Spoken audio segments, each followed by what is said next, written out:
Escuchas ADN 40 Radio. ADN 40 Radio. Siempre conmigo. ¿Cómo le va? Es un gusto saludarlos aquí en La Espuma de los Días y estoy muy contenta de estar con ustedes en estas fiestas donde a lo mejor para muchos es de descanso, es de vacación, para otros es de reflexión, de recogimiento, para algunos de dolor porque piensan en la crucifixión de Jesús y nos ponemos a luto y a veces pues son los días que no comemos carne y varias cosas. Pero para hablar de estos temas, pues yo traigo un invitado muy, muy especial que es Sergio Anaya. Él ya usted lo conoce, lo ha escuchado aquí con nosotros y a mí me gusta porque nos habla de una manera diferente las cosas que tienen que ver con Dios. No me las hace tan complicadas. ¿Cómo está? Bien, mi querida Neira, contento de estar aquí nuevamente. Psicólogo, pastor, teólogo. Vendo paletas también, ¿no es cierto? También, bueno, en Cancún debe ser. Por el calor, pero no me dedico a eso, no es mi giro. Pero y yo estamos. No sabía si empezar el programa con cantos gregorianos. Ah, caray.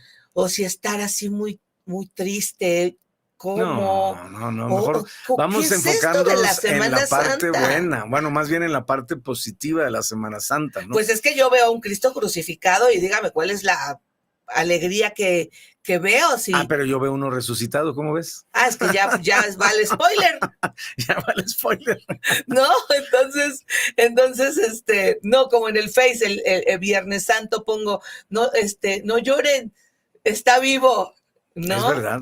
¿Quién es este tal Jesús que ahora tiene paralizada muchas partes del mundo en el sentido de festejar, celebrar, conmemorar esto que le llamamos Semana Santa? Sí, obviamente desde una perspectiva básica, Jesús es el Hijo de Dios, es la segunda persona de la Trinidad, es el milagro de la encarnación, que es Dios hecho hombre. Dice la misma Biblia en Juan capítulo 1 que habitó entre nosotros y vimos su gloria como la del unigénito Hijo de Dios, lleno de gracia y de verdad. Entonces es la persona que divide la historia. Tú y yo vivimos en el año 2024 después de Cristo, es decir, hubo un antes de Cristo que tanto en el sentido histórico como en el sentido, vamos a decirlo así, espiritual, representa dos etapas diferentes, antes de Cristo y después de Cristo. Nosotros estamos hablando de la persona más importante en la historia de la humanidad, porque es Dios hecho hombre, se le conoce como Emanuel, que es Dios con nosotros, y por lo tanto estamos hablando del propósito por el cual Él vino a esta tierra, que es donde a veces un poquito nos confundimos en un sentido general de a qué vino, ¿no? Aun cuando Él estuvo en esta tierra, algunos pensaban que era un profeta, otros pensaban que era un maestro, y muy pocos identificaron a Jesús como quien Él era. Inclusive, dice la misma Biblia en el capítulo 1 de Juan, ¿no? En el verso 11 dice que a lo suyo vino y los suyos no le recibieron. Es más, ni siquiera lo estaban esperando, ¿me explico? Sí. Entonces fue una sorpresa aún para el pueblo que tenía que recibir lo que la Biblia le llama el Mesías, el Cristo, el ungido, que es exactamente lo mismo. Cuando tú escuches la palabra Cristo, cuando tú escuches la palabra Mesías, o cuando tú escuches la palabra ungido, es exactamente lo mismo, nada más que en diferentes idiomas, ¿no? Entonces Jesús es esa cumplimiento de más de 3,000 profecías que se hablan en el Antiguo Testamento acerca de su nacimiento, de su muerte y de su resurrección, ¿no? Entonces, pues obviamente estamos hablando del personaje más importante y el único que tuvo, llamémosle, la autoridad para cambiar la historia, no solo en antes y después de Cristo, sino también en el destino de cada persona que pisa este planeta. Déjame decirte algo interesante. Todos somos seres eternos.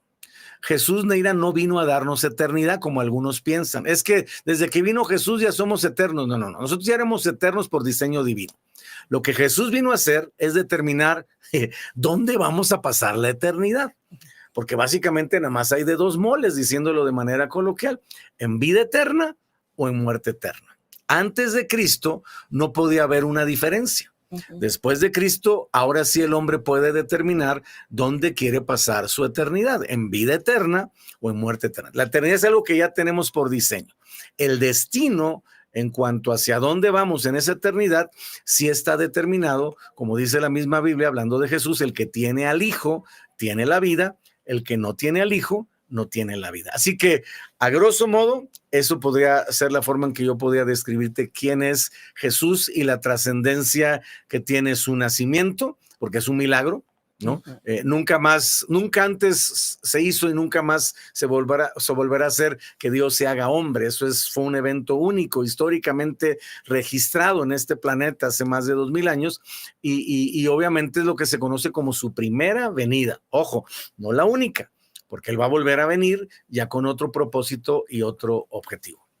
Y a veces se ponen las discusiones teológicas o filosóficas y dicen, no, tú conservadora, seguidora de Jesús, no sé cuándo, y me pongo a pensar, y sobre todo pues como con películas como The Chosen que se estrenó hace unas semanas, y eso, dices, yo no creo que Jesús, yo lo veía más liberal.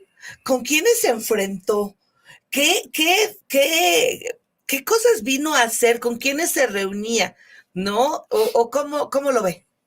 En cuanto a sus discípulos y todo pues lo que en cuanto a su vida, no era un conservador.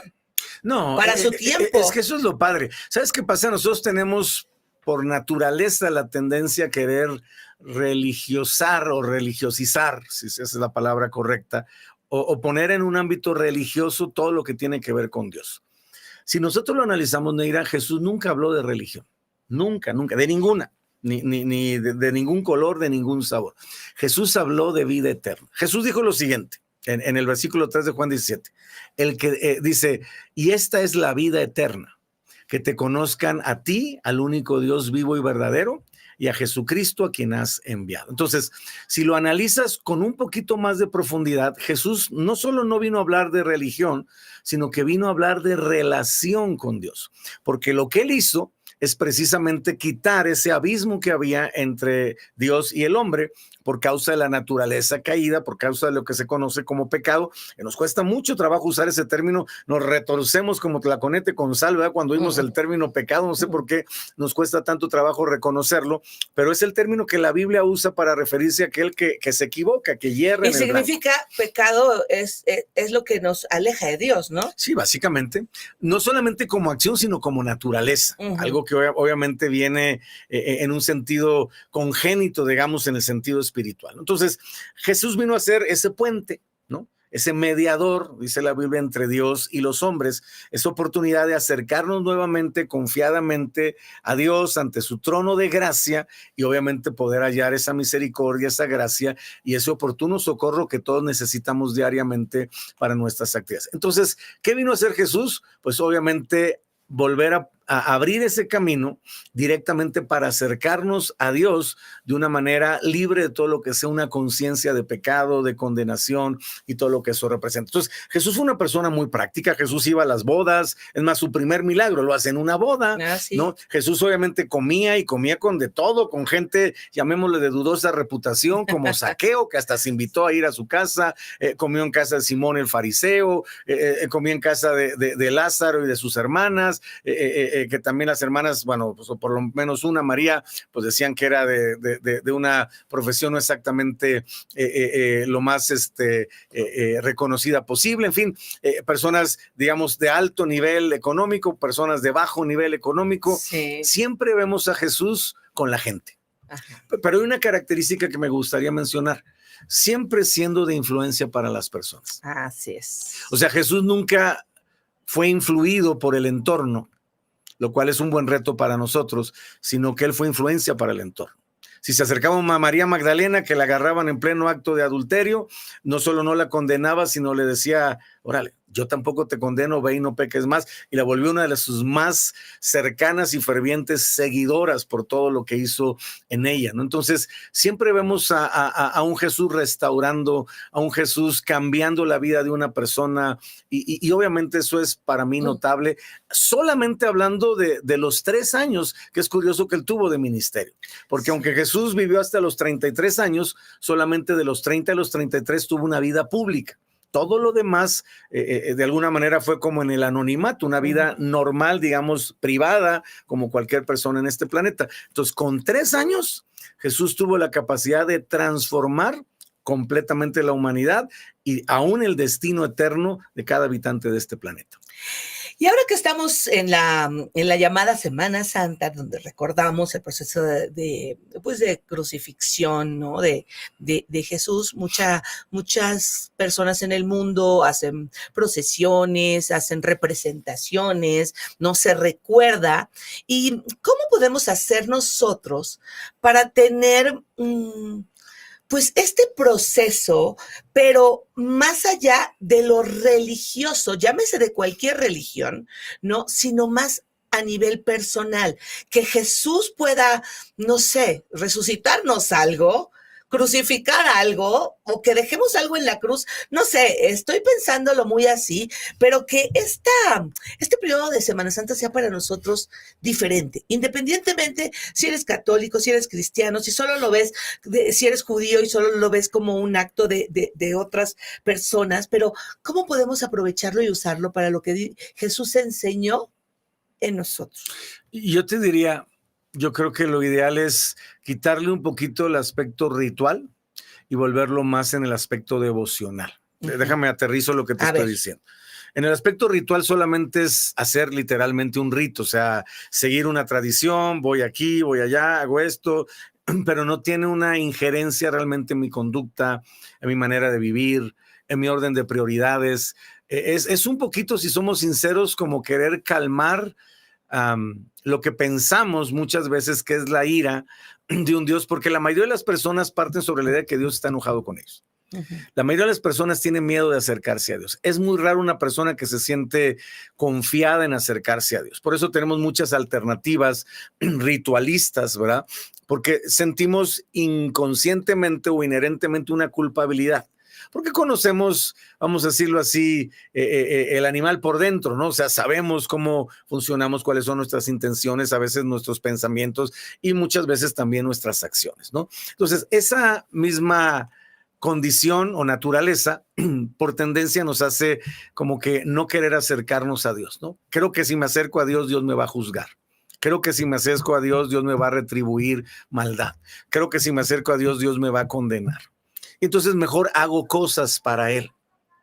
Cuando realmente lo que a Dios le interesa es tener relación con nosotros, contacto. Cuando eso sucede, y podemos cambiar esa dinámica y decir, ok, en lugar de usar esto nada más como cumplir un rito o sentir la sensación, Dios, ya cumplí, ya no me vaya a caer el chahuizcle encima, realmente volverlo algo devocional. ¿Qué es algo devocional? Algo que tenga impacto en mi vida, algo que realmente me lleve más allá de una semana, sino ya a una condición de vida permanente, ¿no?